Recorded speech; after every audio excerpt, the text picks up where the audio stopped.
Students, कैसे हैं आप लोग? बढ़िया है। देखिए, आज का जो थॉट है आपका वो है कि कुछ लोग आपके रास्ते में गड्ढे खोदने का काम करें तो परेशान मत होना, क्योंकि ये वही लोग हैं जिनकी वजह से आप छलांग लगाना सीख जाएंगे। यानी हर चीज को पॉजिटिव लें और आगे बढ़ें। स्टूडेंट्स, आज हम करेंगे, जैसे कैश बुक में हमने अभी तक 11 क्वेश्चन आपको करवा दिए हैं और आप कर भी रहे हैं। ये बेटे अपने आप में बहुत इंपॉर्टेंट है और इनको अच्छे तरीके से आपने करना है और बड़ा आसान भी है। Record the following transaction. अब मैं 12th इलस्ट्रेशन पढ़ रहा हूँ कि record the following transaction in A2 column cash book of Shri Satyanarayan. और लिखता क्या है कि 2017 जो इसने डेट दे रखा 2017, यहाँ देखिए मैंने डेट का कॉलम बना लिया है। ये देखिए 2017 में, और इसने डेट आपकी 1 जनवरी लिखा है कि टू बैलेंस यानी कैश इन हैंड लिखा है, टू बैलेंस BD। देखिए बैलेंस इसके पास कैश में है और बैंक का भी इसका बैलेंस है, तो दोनों एक साथ ही लिख देते हैं। कैश का इसका 12,100 बैलेंस है और इसी तरह से बैंक का बैलेंस है इसका 8,000 रुपीज। ठीक है। और अब इसके बाद देखिए received cheque from Mohan and company, discount allowed. Discount का हमने यहाँ कुछ नहीं करना है, जनरल में एंट्री करना चाहते, मांगी नहीं है तो इसलिए कोई जरूरत नहीं आपको करने की। कहता है received cheque from Mohan and company, तो मोहन एंड कंपनी से चेक तो मिला लेकिन बैंक में डिपॉजिट करने की अभी बात नहीं है। तो आगे देखिए कि क्या कहीं इसको बैंक में डिपॉजिट किया बताया गया है। नहीं बताया गया तो ऑटोमेटिकली मानेंगे कि सेम डे डिपॉजिट हो गया, तो कैश रिसीव हो गया। इसी तरह से आगे अगर हम देख रहे हैं तो मेरे ख्याल से इस चेक के बारे में जो है कहीं भी कुछ मेंशन नहीं है, कहीं भी कुछ इस चेक के बारे में मेंशन नहीं है स्टूडेंट्स। तो हमने क्या करना है यहाँ, देखिए कोई इस चेक के बारे में नहीं लिखा हुआ। मोहन से जो चेक मिला है वो कितने का था आपका, एक मिनट, मोहन से 4,000 का चेक मिला और इस चेक के paid into bank included. हाँ, ये 5th वाला चेक जो 8th को डिपॉजिट किया, इसलिए ये मानेंगे कि ये सेम डे डिपॉजिट नहीं हुआ, तो इसलिए इसको यहां नहीं लिखेंगे बल्कि जनरल में एंट्री बनाएंगे और एंट्री करेंगे cheque in hand account debit. क्या एंट्री बनाएंगे आप? Cheque in hand account debit. क्या एंट्री बनानी हमने? Cheque in hand account debit करना और टू क्या करना, मोहन। ठीक है, मोहन एंड कंपनी और cheque in hand account debit. और इसके अलावा जो है आपने क्या करना है, डिस्काउंट अलाउड डेबिट टू क्या कर देना, मोहन एंड कंपनी कर देना है 4200 से। Cash received from sale of shares, share के सेल से कैश मिला 7th को, यहां हमने लिख देना टू शेयर्स। ये कैश मिला है, कितना मिला है आपको, 12,000, तो ये आपने कैश के अंदर लिख देना है 12,000। और इसके बाद देखिए स्टूडेंट्स नेक्स्ट है कि इसने कहा है कि received cash ₹900 and cheque ₹700 for cash sale. और अब ये जो चेक है इसके बारे में बताया नहीं गया है। ठीक है, ये हाँ सॉरी, इसमें बताया गया 10th को बताया गया कि paid into bank including cheque received on 5th and 8th January. तो 8th जनवरी वाला चेक अभी डिपॉजिट नहीं किया, तो हमने यहां पर लिखना है, देखिए 8th को टू सेल और बैंक कैश के अंदर केवल हमने क्या लिखना है, ये देखिए यह 700 लिखना है ओनली, क्योंकि इसने जो लिखा है, दोबारा से पढ़ लीजिए इसको, कहता है paid into bank including received cash ₹900 and cheque ₹700 for cash sale. तो कैश में जो मिला है ना वो टू सेल लिख देंगे आप कैश में, लेकिन जो 700 रुपीज है ना, जो 700 रुपीज का चेक मिला है वो हमने यहां नहीं लिखना है, बल्कि उसकी एंट्री हम क्या कर देंगे, cheque in hand debit to sale, ये एंट्री करेंगे जो 700 उसकी। उसके बाद जो है 10th को देखिए आप, कहता है कि paid into bank including cheques received on 5th and 8th January. 5th और 8th जनवरी वाले चेक सहित जो है बैंक में जमा किए, इसको थोड़ा ध्यान देंगे। इसकी जो एंट्री हो क्या बनेगी, एक तो जो आपको 5th को चेक मिला था वो 4,000 का था, और जो आपको मिला 8th को चेक वो 700 का था, तो यानी 4700 तो ये चेक इन हैंड वाले, और इसके अलावा 5300 कैश, यानी टोटल 10,000 इंक्लूडिंग कैश का, इंक्लूडिंग इसने कहा ना, ये देखिए दोबारा पढ़िए, paid into bank including cheque received on 5th and 8 जनवरी। तो चेक 5th और 8th वाले दोनों हो गए 4700 के, और बाकी फिर क्या होगा, क्योंकि टोटल 10,000 है, बाकी 5300 कैश डिपॉजिट हुआ है। तो आपने यहां पर क्या एंट्री करना है, 10th को 2 पहले लिखोगे checks in hand, checks in hand, ये चेक्स इन हैंड आपने बैंक में डालने 4700 के, और इसके अलावा बाकी जो था वो 5300 वो क्या था, कैश था, तो उसकी कॉन्ट्रा बना देंगे, उसकी क्या बनाएंगे, कॉन्ट्रा, यानी यहां लिखेंगे टू कैश 5300 बैंक में, और बाई हमने लिख देना, डेट डालना है यहाँ जनवरी 10th, बाई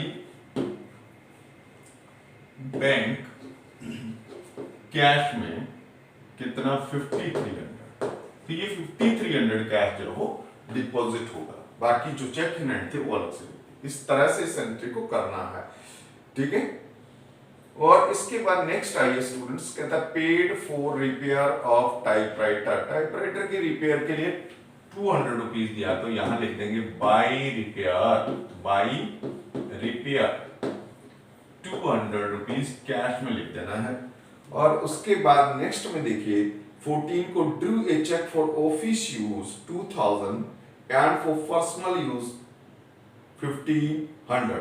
पहले हम पर्सनल यूज वाला लिख दें क्योंकि डेट तो सेम है, हम लिखेंगे बाय ड्राइंग, बाय ड्राइंग, ये कहां लिखेंगे, बैंक के अंदर कितना 1500, और जो निकाला इसने ऑफिस यूज के लिए 2000 उसकी क्या कर देंगे, कॉन्ट्रा, उसकी क्या करेंगे, कॉन्ट्रा। तो बैंक गिवर है यहाँ पर, तो यहां आपने इसी डेट में ही लिखना है बाई कैश, बैंक में कितना 2000 था ना, 2000, और यहां लिखेंगे कॉन्ट्रा, ठीक है। और यहां भी 14 को हमने क्या कर देना है, टू बैंक, और 2000 कहां लिख देंगे, कैश के अंदर लिख देंगे, और यहां कॉन्ट्रा, ठीक है। इस 2000 क्योंकि ऑफिस के लिए यूज के लिए निकला है तो इसकी कॉन्ट्रा बन जाएगी। और नेक्स्ट में आएंगे स्टूडेंट्स हम कि paid to Chandrapal by cheque और डिस्काउंट रिसीव्ड, तो ये 15 को आपने बाई चंद्रपाल लिखना, बाई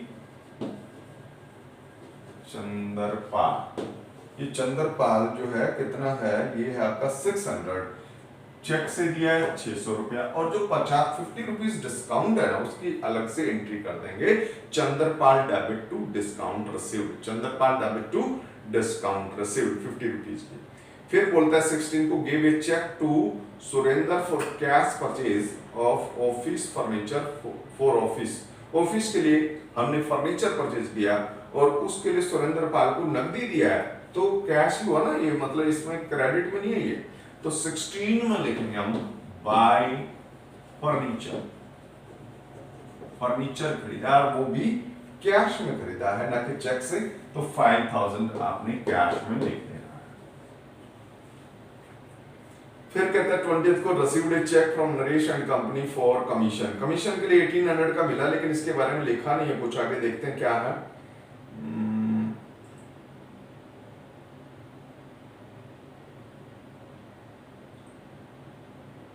ये फिर बैंक में लिख देंगे क्योंकि कुछ दिखाई नहीं दे रहा, यहाँ कहीं कुछ नहीं लिखा, received a cheque from Naresh and company commission के लिए, तो यहां लिखेंगे नरेश एंड कंपनी से कमीशन के लिए चेक मिला, तो कमीशन ही लिखेंगे, नरेश एंड कंपनी नहीं लिखेंगे, ठीक है, क्योंकि कमीशन आपकी इनकम है और इनकम से रिलेटेड अकाउंट यहाँ पर इफेक्ट हो रहा है। 20th को आपने लिखना टू कमीशन 1800 बैंक में, क्योंकि इसमें नहीं लिखा इसलिए मानेंगे कि सेम डे डिपॉजिट हो गया, यानी आगे कहीं मेरे को आगे कहीं नहीं दिखाई दे रहा इस चेक के बारे में। 20th को ये कहता है rent paid by cheque and personal account of Satyanarayan, rent paid by cheque on personal account of Satyanarayan, कोई दिक्कत नहीं है इसकी, कोई रेंट जो है वो पे किया गया है, ठीक है, रेंट पे किया गया है तो इसकी आपने क्या करना है, कोई एंट्री यहां पर नहीं दिखाएंगे।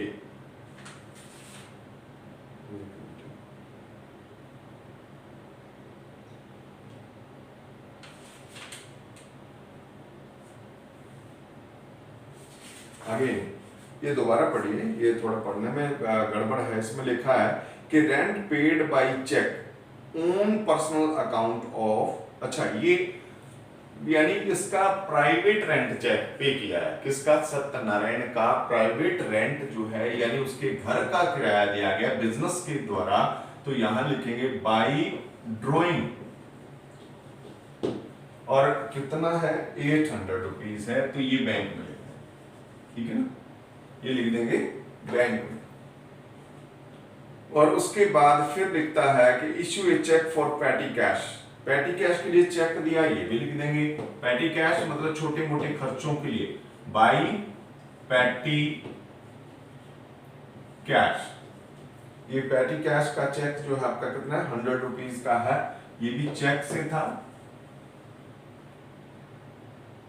और फिर कहता है 24 को कि instructed the bank to issue a draft for ₹6,000 in favour of Amritlal and bank charges 24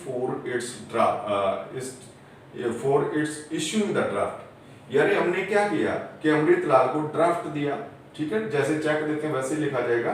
तो यहां लिखेंगे बाय अमृतलाल, अमृतलाल, ये हमने कितना लिखना है, क्योंकि अमृतलाल को जो ड्राफ्ट दिया गया वो 6,000 का ही था, तो हमने 6,000 लिखना है।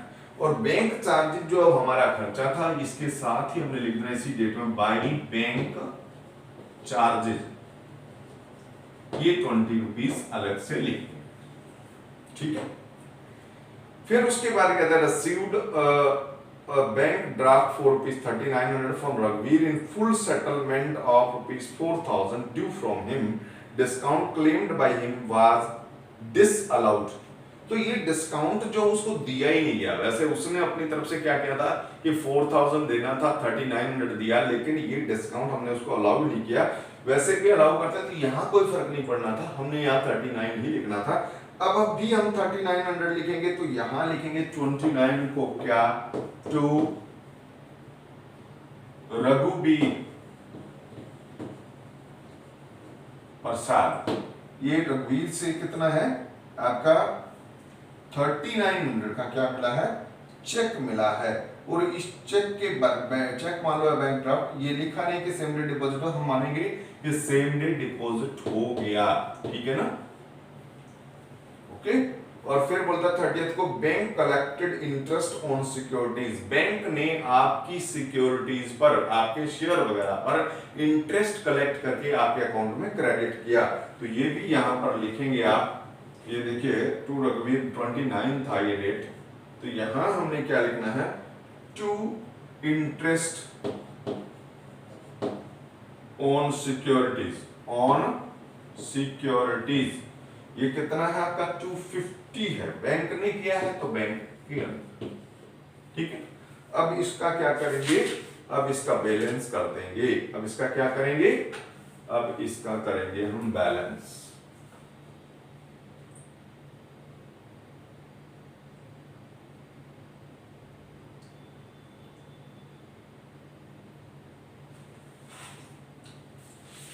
एक थोड़ा सा हम देखते हैं डेट 16 को एक था, give a cheque to Surendra for cash purchase of furniture for office, ये चेक दिया है हमने, कैश में नहीं है, तो इसलिए ये जो बाई फर्नीचर वाला है ना, ये हमने बैंक में लिखना है, चेक था ये, नॉट कैश, तो इसलिए इसको कहां लिखना, हमने बैंक में लिखना है। ये बाय मिस्टेक ऐसा हुआ। तो इसके बाद हम आएंगे, इनका टोटल करेंगे, और टोटल करेंगे तो हम पाएंगे कि जो आपका ये टोटल है वो आ रहा है आपका 12, 24, 26, 27,000। देखिए टोटल रसीद कर रहे हैं हम, टोटल रसीद तो 27,000 आ रहा है, ठीक है। इसका कर रहे हैं हम 8, 12, 17, 18, 19 और 22, 23, 900, 24, ये आ जाएगा आपका कितना 23,950, ठीक है। ये इनका टोटल रिसिप्ट है। और यहां लिखेंगे टोटल पेमेंट्स। इसका टोटल पेमेंट जो है आपका आ रहा है 5,500 और इसका आ रहा है 6, 11, 13, 14, 15, 16, 16,020। अब दोनों ही बैलेंस आपके क्या रहेंगे, क्रेडिट बैलेंस ही रहेंगे, डेबिट बैलेंस ही रहेंगे, सॉरी, बाई बैलेंस CD। अब देखिए इसका बैलेंस आपका रहेगा कितना 21,500 और इसका जो बैलेंस है वो रहेगा 7,930। टोटल करेंगे 27,000 और इसका 23,950 और इसको क्लोज कर देंगे और आगे बैलेंस ला करके हम रख देंगे फरवरी में टू बैलेंस BD कितना 21,500 कैश का और बैंक का 7,930 आपने बैलेंस यहाँ लिख देना है। तो स्टूडेंट्स आपने ये करने हैं सम्स और खूब प्रैक्टिस करना है। एक बार आ जाए तो छोड़ना नहीं है, फिर दोबारा से प्रैक्टिस करना है, ठीक है। साथ साथ प्रैक्टिस जनरल की भी करते रहना। मैंने आपको फर्स्ट 5 क्वेश्चन जो है जनरल के दिए भी थे, उसके बाद भी मैं आपको रिवाइज करने के लिए जो समय मिलेगा दूंगा। All the best.